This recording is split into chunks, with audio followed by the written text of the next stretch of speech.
अगले श्लोक में भर्तृहरि कहते हैं, सम्मान के क्षीण हो जाने पर, धन के नष्ट होने पर, अतिथियों के विमुख चले जाने पर, बंधु वर्ग के नाश हो जाने पर, परिजनों के चले जाने पर और धीरे धीरे युवावस्था के भी ढल जाने पर बुद्धिमान पुरुष का यही कर्तव्य है, वह भी जाह्नवी के जल कणों से पवित्र हिमालय पर्वत की किन्हीं गुफाओं में वास करे। यानी जब व्यक्ति का मान सम्मान कम होने लगे, धन का अभाव होने लगे, अन्न का अभाव हो जाए, सेवक साथ छोड़ दे, बुढ़ापा आ जाए, तो उसे हिमालय की कंदराओं में जाकर प्रभु भक्ति में लग जाना चाहिए या गंगा तट पर निवास करना चाहिए। तात्पर्य यह है, तो सब कुछ लुट जाने पर व्यक्ति को शोक न कर मोक्ष के लिए प्रयत्न करना चाहिए, यानी गंगा तट पर निवास करना चाहिए। भर्तृहरि यहाँ एक सुंदर वाक्य लिखते, एक माँ अपने बच्चे को दूध पिलाती है। इस श्लोक में भर्तृहरि ये नहीं लिखते कि गंगा जल का पान करो, गंगा तट पर निवास करो। युक्तम केवल मेत देव सुधिया जन जहनु कन्या पया, मतलब जन्मी बेटी का दुग्ध पान करना। गंगा जल क्या है?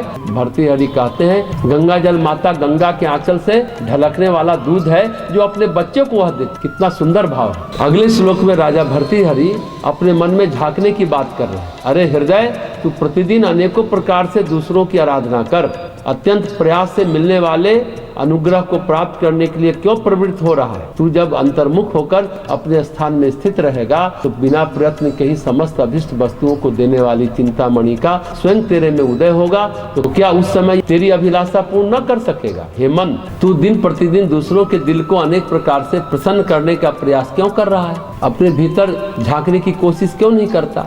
जब तू अंतर्मुखी होकर अपने में स्थित रहेगा तो बिना प्रयत्न के सभी अभिष्ट को देने वाले परमात्मा का स्वयं तेरे हृदय में प्राकट्य होगा। तो क्या उस समय वह तेरी अभिलाषा पूर्ण नहीं कर सकेंगे? कहने का तात्पर्य है कि दूसरों का चिंतन करने के बजाय मनुष्य को आत्मचिंतन में लगना चाहिए। इससे उसे आत्मज्ञान की उपलब्धि होने पर विवेक की प्राप्ति होगी और आत्मा में प्रभु प्राकट्य से उसकी सभी कामनाएं पूर्ण हो जाएंगी। इससे उसे विवेक की उपलब्धि होने पर आत्मज्ञान की प्राप्ति होगी और आत्मा में प्रभु प्राकट्य से उसकी सभी कामनाएं पूर्ण हो जाएंगी। फिर भला कौन सी अभिलाषा रह जाएगी जो पूर्ण ना हो? निष्कर्ष यह है, इधर उधर नहीं भटकना चाहिए और नहीं भागना चाहिए। कभी उसकी चमचागिरी, कभी उसकी चापलूसी, इसने ये कहा, उसने वो कहा, इसमें उलझना नहीं चाहिए। हृदय में भी एक कल्पतरु है, हृदय में भी एक चिंतामणि है, हृदय में भी एक कामधेनु है, हृदय में भी एक कल्प वृक्ष है। ये कल्प वृक्ष मनुष्य के हृदय में उसकी आत्मा, उसकी जीवात्मा स्वयं है। अरे मूर्ख, तुम क्यों भटक रहा है? क्यों परेशान हो रहा है? अपने अंतःकरण को देख, अंतर्मुखी होकर देख। चिंतामणि वही है। चिंतामणि पुराणों में वर्णित एक ऐसी मणि है